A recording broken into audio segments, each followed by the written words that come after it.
சிதம்பரம் அருகே பெண் ஒருவர் கடலில் குளித்தபோது மூழ்கி பலியான சம்பவத்தில் அவர் கொலை செய்யப்பட்டது தெரிய வந்துள்ளது. கணவனே கொலை செய்த சம்பவத்தின் பின்னணி என்ன? கடலூர் அருகே உள்ள பச்சையாங்குப்பம் கிராமத்தைச் சேர்ந்தவர்கள் ராமநாதன், கார்த்திகா தம்பதி. கார்த்திகா கடந்த மே மாதம் 15ஆம் தேதி பரங்கிப்பேட்டை அருகே உள்ள சாமியார்பேட்டை கிராமத்தில் தனது குடும்பத்தினருடன் கடலில் குளித்துக் கொண்டிருந்தார். அப்போது தண்ணீரில் மூழ்கி கார்த்திகா பரிதாபமாக உயிரிழந்தார். இந்த சம்பவம் குறித்து அவரது கணவர் ராமநாதன் அளித்த புகாரின் பேரில் புதுச்சத்திரம் போலீசார் வழக்கு பதிவு செய்து விசாரணை நடத்தி வந்தனர்.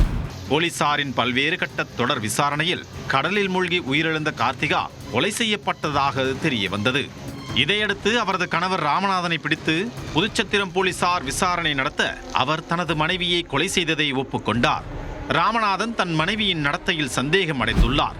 மேலும் சுய உதவிக் குழுக்களில் கார்த்திகா அதிக அளவில் கடன் பெற்று கடனை திருப்பி செலுத்தாததால் மகளிர் குழுவினர் வீட்டுக்கு வந்து பணத்தை கேட்டதாகவும் அதனால் ராமநாதன் கடும் கோபத்தில் இருந்ததாகவும் தெரிகிறது. இந்த நிலையில் சம்பவத்தன்று கார்த்திகா தனது கணவர் ராமநாதன் மற்றும் குடும்பத்தினருடன் சாமியார்பேட்டை கடலில் குளித்துள்ளார். அப்போது ராமநாதன் கார்த்திகாவை தண்ணீருக்குள்ளேயே கீழே தள்ளி அவரது முகத்தில் காலை வைத்து பலமாக அழுத்தி கொலை செய்திருப்பது போலீசாரின் விசாரணையில் தெரிய வந்துள்ளது. கைது செய்யப்பட்ட ராமநாதன் கடந்த சில மாதங்களாக தலைமறைவாக இருந்ததால் ராமநாதன் மீது போலீசாருக்கு சந்தேகம் ஏற்பட்டுள்ளது. பின்னர் ராமநாதனை தேடி கண்டுபிடித்து விசாரித்த போது கொலை விவரங்கள் அனைத்தும் தெரிய வந்ததாக போலீசார் தெரிவித்துள்ளனர். ராமநாதனை கைது செய்த புதுச்சத்திரம் போலீசார் ஏற்கனவே பதிவு செய்யப்பட்ட விபத்து வழக்கை கொலை வழக்காக மாற்றி அவரை சிறையில் அடைத்தனர்.